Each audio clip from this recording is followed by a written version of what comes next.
Kwa majina naitwa Dafa Omar Sozi, mimi ni msambazaji wa bidhaa za afya kutoka kampuni ya BF Suma.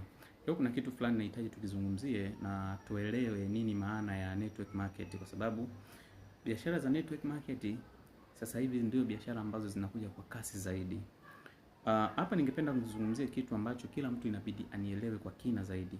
Kwanza, ukisikia biashara ya network market au kampuni zinazohusika na biashara za network market, kampuni hiyo lazima iwe unahusika na uuzaji wa bidhaa au huduma. Kwa hiyo wewe kama kijana unahitaji kuanza biashara za network market, angalia kampuni unayoingia kufanya nayo kazi, cha kwanza inajihusisha na masuala ya bidhaa au huduma. Kama haina hivyo vitu viwili, hiyo sio kampuni sahihi ya kuweza kuingia kufanya nayo kazi. Lakini kwa nini napenda kusema zaidi biashara za network market ni biashara kwa ajili ya vijana? Na sababu maalum ambazo ningependa kuzizungumza kwa sasa. Cha kwanza, faida ya kwanza za biashara za network market.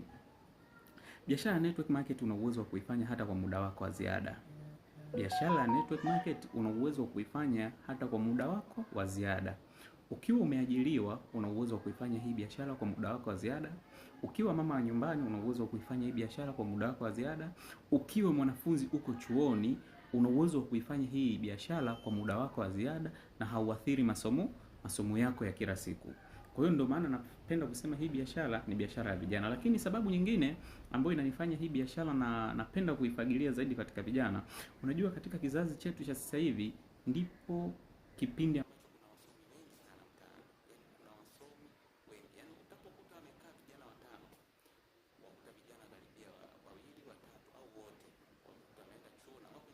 na kazi. Tunaelewa sasa hivi dunia ina changamoto kubwa ya ajira.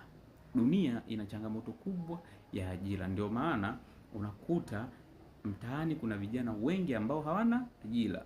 Unamkuta mtu anauza mahindi lakini ana degree labda ya agriculture. Unamkuta mtu labda yuko tandboy, anafanya issue za tandboy lakini unakuta ana degree ya usafirishaji. Sijui tunaelewana? Kwa hiyo kama kuna wasomi wengi na hakuna ajira, lakini kijana huyo ambaye amesoma yuko mtaani, hana kazi ya kufanya, hana issue ya kufanya, ukija kumwangalia kikawaida, hana hata mtaji wa kuweza kuanzisha biashara ya kawaida. Anyway, labda anahitaji anzishe duka linahitaji milioni 2, milioni 3, milioni 4 na kuendelea.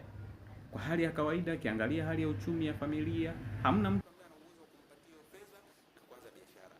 Lakini katika biashara hizi za network market, katika kampuni yangu mimi ninayofanyia kazi ya BF Suma, una uwezo wa kuanza biashara kwa mtaji mdogo sana ambao na imani kwa kila Mtanzania ana uwezo wa kuafford.